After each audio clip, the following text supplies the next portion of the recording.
in Fontana, California, a city nestled within San Bernardino County, boasting a population of over 215,000 residents. This city is renowned for its steel mill and the California Speedway, offering not only an industrial landscape, but also a variety of parks and recreational activities for its inhabitants to enjoy. However, beneath its seemingly ordinary facade, Fontana holds a chilling secret, one that unraveled with the mysterious disappearance and murder of a man in 1988. On the morning of June 8, 1988, Angel Martinez, a 27-year-old man, awoke before the sun had even graced the horizon. His day began like any other, as the dedicated owner of Arrowwood Apartments in Fontana. Angel's responsibilities included collecting rent from his tenants, and on that fateful morning, he gathered a bundle of cash rent money, ready to carry out this routine task. Little did Angel know that this seemingly ordinary transaction would be the last of his life. As the day progressed, Martinez inexplicably vanished, leaving behind a community in shock and distress. The kind-hearted owner of Arrowwood Apartments had disappeared without a trace. His wife reported his sudden absence, and a frantic search began immediately, with friends, family, and authorities alike eager to discover his whereabouts. The mystery deepened when, on June 17, 1988, Angel Martinez's abandoned car was found in the parking lot of a Duarte bowling alley. This discovery only raised more questions, as there was no sign of Angel, and his car yielded little in the way of evidence.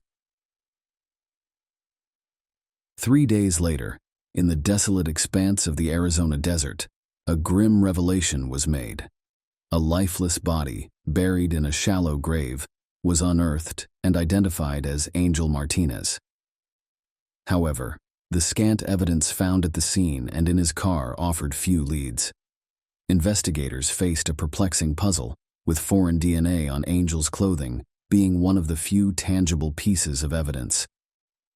It became increasingly apparent that this heinous crime was likely an inside job, but the identity of the mastermind and their accomplices remained shrouded in uncertainty.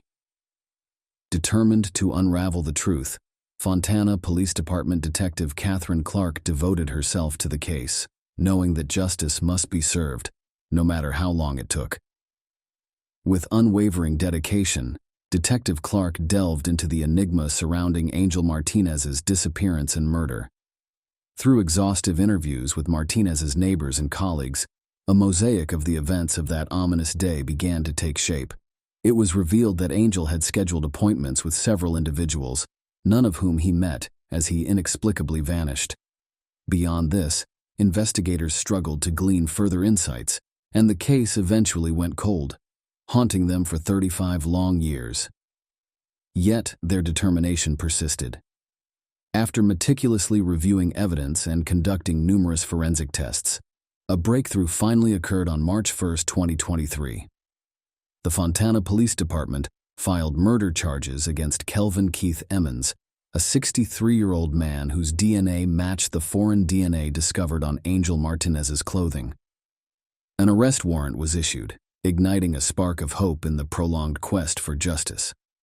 On March 5, 2023, in a determined pursuit of justice, law enforcement officers traveled to Wisconsin, where Emmons resided. With the assistance of the Des Peres Police Department, the moment that had eluded them for decades finally arrived. Kelvin Keith Emmons was apprehended, marking the end of years of anguish and uncertainty for Angel Martinez's grieving family. Emmons now awaits extradition to San Bernardino County, where he will stand trial for the murder of Angel Martinez. The resolution of this cold case stands as a testament to the tireless dedication of law enforcement officers and investigators in their relentless pursuit of justice for victims and their families. Fontana Police Chief Michael Dorsey lauded the unwavering efforts of all those involved in cracking this case, from the cold case detectives to the district attorney investigators. In a heartfelt statement, he expressed his gratitude for their relentless commitment to bringing justice to the Martinez family. This case serves as an inspirational reminder that one should never give up on unsolved cases, even when decades have passed since the crime occurred. The Fontana Police Department shared this sentiment on their Facebook page, emphasizing that justice can still be achieved, regardless of how much time has elapsed. The story of Angel Martinez's murder, the perseverance of those seeking the truth, and the eventual resolution of this chilling case exemplify the enduring pursuit of justice in our society. Then in 2022, authorities made the decision to revisit the case armed with advanced scientific and investigative tools. Detectives were resolute in their determination to finally bring closure to a case that had plagued them for so long. By developing a DNA profile from evidence collected in 1970, detectives embarked on a new path of investigation. They compared this DNA profile to publicly accessible genealogical databases and embarked on the painstaking task of constructing a family tree. This led them to identify potential relatives of the suspect, a crucial breakthrough in their pursuit of justice. A DNA sample was obtained from one of these relatives, whose identity was kept confidential by the authorities. With bated breath, the DNA sample was tested, and the long-awaited breakthrough finally occurred. The suspect was identified as Forrest Clyde Williams. However, the excitement of this discovery was tempered by a painful realization. Williams had passed away in Salem, Virginia, in 2018 from natural causes. Justice, it seemed, would remain elusive in this case. The bitter pill to swallow was that they had finally found the man responsible, but they could not hold him accountable for his crimes. In a press conference held on March 10, 2023, the police announced this breakthrough in the case. They revealed that Williams, who was 21 years old at the time of Pamela's death, had faced a few minor charges in the early 1970s, but apart from an assault arrest, he had no significant criminal record. The police disclosed that had Williams still been alive, he would have been charged with Pamela's murder.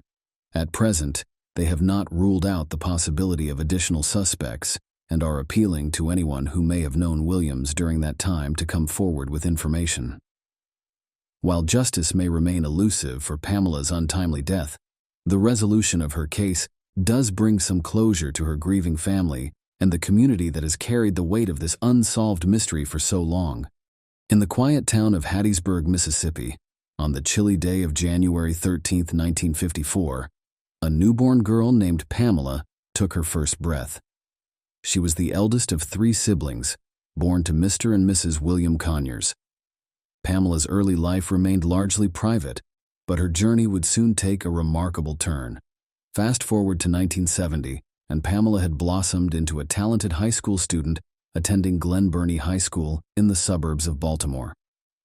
At school, she proudly joined the ranks of the school band, showcasing her exceptional flute-playing skills.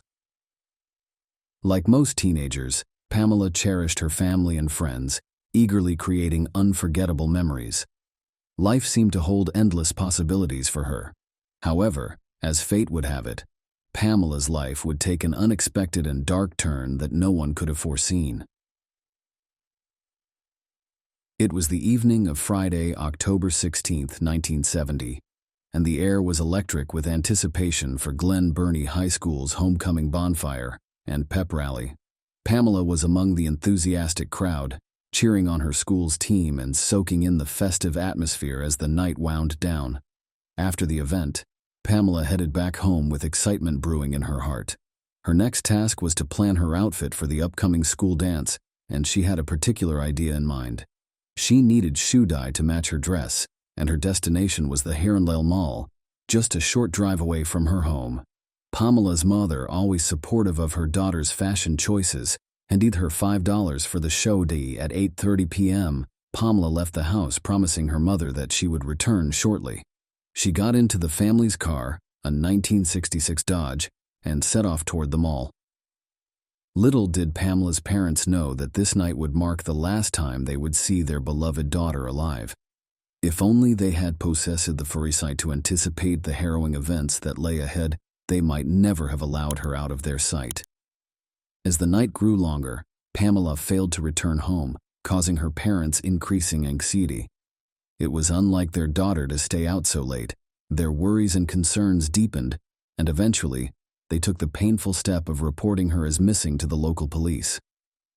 That very night, law enforcement officers sprang into immediate action, determined to unravel the mystery of Pamela's disappearance. Their investigation began by retracing Pamela's steps, commencing with the Herondale Mall, where she had gone to purchase the shoe dye. There, they discovered that she had indeed visited the mall and made her purchase, but what happened afterward remained shrouded in mystery. It was at this point that suspicions of an abduction began to emerge. The following morning, state and county law enforcement launched an extensive search effort, even utilizing a helicopter to cover as much ground as possible. However, it was as though Pamela had vanished into thin air. 2 days later, on October 19, 1970, a man walking in the woods stumbled upon an abandoned vehicle. The car was situated in an overgrown field, about 100 yards off Mountain Road Extension in Pasadena. Recognizing that something was amiss, the man promptly alerted the authorities. When the police arrived at the scene, they confirmed that the car was the same one Pamela had driven on the night she went missing. Yet, there was no sign of Pamela herself, and a crucial detail captured their attention. The car keys were nowhere to be found. This new piece of evidence deepened the mysteries surrounding Pamela's disappearance. As dawn broke on October 20th, 1970, the search for Pamela intensified as officers scoured the densely wooded area around where her abandoned car had been discovered. Among the officers present was Patrol Officer Robert Switzer, who would make a gruesome discovery. Pamela's lifeless body lay on her side, off a deserted farm road. She was dressed in slacks and a pullover which had been turned inside out.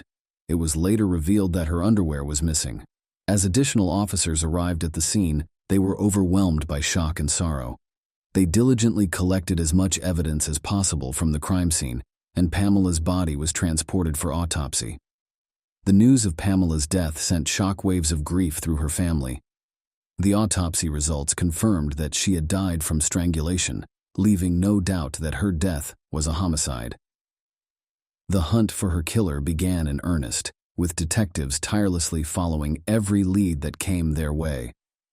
Pamela's clothing, along with soil and dirt samples vacuumed from the 1966 Dodge, were sent to the FBI crime lab in Washington for analysis. Regrettably, the technology available at the time proved insufficient to yield any leads, and as time passed, the case grew cold. The unsolved murder case remained a haunting presence for the investigators, a stark reminder of a tragedy that had eluded justice for over 5 decades. Boulder County, Colorado, is renowned for its breathtaking natural beauty, with the majestic Rocky Mountains gracing the backdrop of Boulder City and the neighboring towns. This region is undeniably a unique and inspiring place to call home, but even amidst its serene charm, it harbors unsettling secrets. On June 4, 2006, 2 hikers stumbled upon a grisly discovery in South St. Frame Canyon, along Highway 7, approximately 3.3 miles outside the town of Lyons, in unincorporated Boulder County, a badly decomposing nude body. The shock of their find prompted them to alert the authorities, setting in motion a dark and mysterious tale. Upon the arrival of law enforcement, it became evident that the human remains belonged to a woman. The district attorney's office noted that the body seemed to have been dragged to the location by a large animal from a shallow grave situated 20 feet away. Curiously, detectives uncovered a sleeping bag, a pair of yellow ski pants, and a pillow inside a pillowcase, all neatly folded. The deceased woman had no identification on her, except for a cross ring adorning her left hand. Given the advanced state of decomposition, identifying her proved impossible. Therefore, investigators turned to other clues found on and around the body, delving approximately 14 inches deep into the gravesite. During their examination, forensic experts uncovered roughly 50 pounds of a white, powdery substance, which subsequent tests revealed to be calcium oxide, commonly known as quicklime. An autopsy, conducted by a coroner 3 days after the shocking discovery, estimated that the woman had been deceased for several weeks to possibly several months. However, the cause and manner of her death remained elusive. While her body bore evidence of animal predation, no broken bones, stab wounds, or gunshot wounds were found. Strangulation was considered a possibility, but the advanced decomposition offered no certainty, and the pathologist could not find conclusive evidence during the autopsy to support a homicide. Instead, an artery blockage hinted at a potential death from a heart attack. Nonetheless, detectives retained their suspicions and continued to consider foul play. The circumstances surrounding the victim's burial before her body was dragged to its exposed state left investigators with a dearth of leads. Their desire for closure, both for the woman who had lost her life under these mysterious circumstances and for justice, remained unfulfilled. Initial inquiries within Boulder County's residence yielded no fruitful tips, leaving the victim unidentified for several months. It was only in the fall of that year that a significant breakthrough occurred. In October 2006, a woman contacted the Longmont Police Department, expressing concern about her long unseen friend, Angie Wilder, whom she had been unable to contact. The missing friend's physical description closely matched that of the remains found in the canyon a few months earlier. Additionally, the woman mentioned a distinctive ring that her friend was known to wear, similar to the cross ring found on the victim. With this crucial information, investigators were able to identify the missing woman as Angela Wilds. In November 2006, she was officially identified as Angela Josephine Wilds through a DNA analysis on the rib bones, comparing them to those of her 4 sisters. Angela was 38 years old when she lost her life. Curiously, none of Angela's family members had reported her missing or conducted further investigations into her disappearance. Detectives learned that around the time she vanished in April 2006, she lacked a stable home or steady employment. Her life revolved around living with friends, but beyond this, investigators had little information to work with. Despite interviewing Angela's family, friends, and acquaintances, investigators remained no closer to unraveling the mystery of her fate. As investigators delved deeper into the case, they conducted DNA tests on the items discovered with Angela. These tests revealed the presence of unknown male DNA on the ski pants, sleeping bag, and pillowcase. However, it would take 3 more years to identify the contributor of this male DNA. On January 22, 2009, information reached investigators working on Angela's case from the Colorado Bureau of Investigation, CBI, indicating a preliminary match between the suspect's DNA and a man named John Michael Ankerer, who was incarcerated at a correctional center in Palmer, Alaska. 2 months later, in March 2009, investigators traveled to Alaska and collected additional DNA samples from Ankerer, further solidifying their suspicions.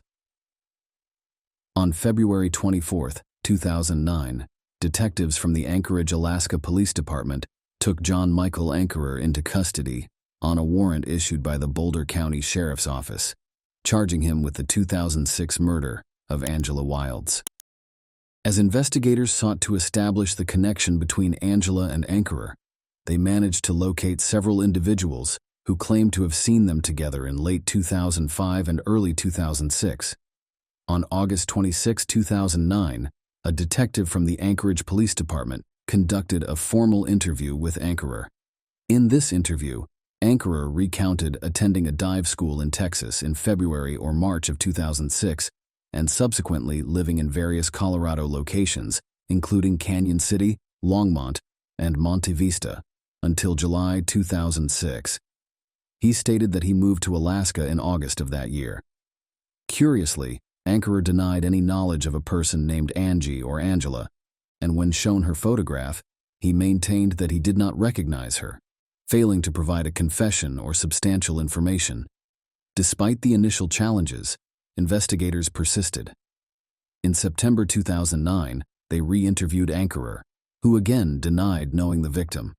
He also denied being in the South St. Francis area around the time of the crime. However, his own family members contradicted his claims. Ankerer's parents reported that he frequently visited a cave in the South St. Francis area, located off Highway 7, approximately 3 to 4 miles from Lyons. He hiked and camped in the vicinity, and his sister recalled dropping him off there on occasion. In March 2010, investigators issued a court-authorized arrest warrant for second-degree murder charges against Angela Wilds. At the time, Ankerer was already incarcerated in an Alaska prison on a probation violation charge. Ankerer's preliminary hearing took place in the Boulder City Court on July 12, 2010. While the evidence pointed to him, including DNA evidence and witness testimonies, it fell short of conclusively placing him at the crime scene. Prosecutors also struggled to establish a motive behind the killing. Ankerer's defense attorney argued that there was no physical evidence directly implicating Ankerer in Angela's death, especially considering the pathologist's inability to definitively declare it a homicide. Judge Thomas Reed, after considering the evidence, determined that probable cause did not sufficiently support the charge and subsequently dismissed the case. Despite this setback, detectives remained determined to solve the case. Over the years, the Boulder County Sheriff's Office and the District Attorney's Office continued their relentless efforts, collaborating with the Colorado Bureau of Investigación and the Federal Bureau of Investigation. These efforts included conducting interviews with various individuals and consulting with pathologists. In 2005, a pathologist re-evaluated the case, concluding that Angela's death should be considered a homicide due to the circumstances surrounding her discovery, a nude body covered in lime in a remote wooded area. Although the specifics of her death remained uncertain, asphyxiation emerged as the most probable cause. Nevertheless, this evidence alone was insufficient to hold the suspect accountable for the victim's death. Several years later, in December 2022, a new witness emerged, altering the course of the investigation dramatically. This witness happened to be Ankerer's former girlfriend, who had separated from him between December 2022 and January 2023.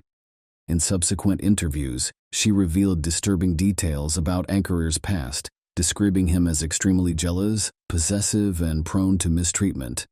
She believed that he suspected her of infidelity and claimed that he had repeatedly strangled her during their relationship. However, when initially questioned in 2009, she had denied being strangled. Moreover, she believed that Ankerer harbored dark secrets, becoming particularly unstable and violent when consuming alcohol or drugs. The mention of certain women's names, including Angela, triggered his rage. In December 2022, detectives also contacted two other witnesses who claimed to have seen Ankerer with Angela at the El Motel in Longmont, Colorado, a mere 10 miles from the South St. Francis Canyon crime scene. When examining the motel records, investigators confirmed that Angela and Ankerer had stayed there together between December 26 and January 4, 2006. Based on the accumulating evidence, both new and existing, the Boulder County District Attorney's Office presented the case to a grand jury on February 16, 2023. The grand jury subsequently indicted John Ankerer once again, this time for second-degree murder. Investigators now hold confidence that justice will finally be served in this disturbing case. Boulder County District Attorney Michael Dougherty expressed their determination to secure justice for Angela Wilds' murder, offer closure to her loved ones, and provide answers to the community. On March 9, 2023, John Ankerer, now 53 years old, was arrested in Anchorage, Alaska, and extradition to Boulder City is currently pending, marking a significant step toward resolving the mysteries that have shrouded this case for far too long.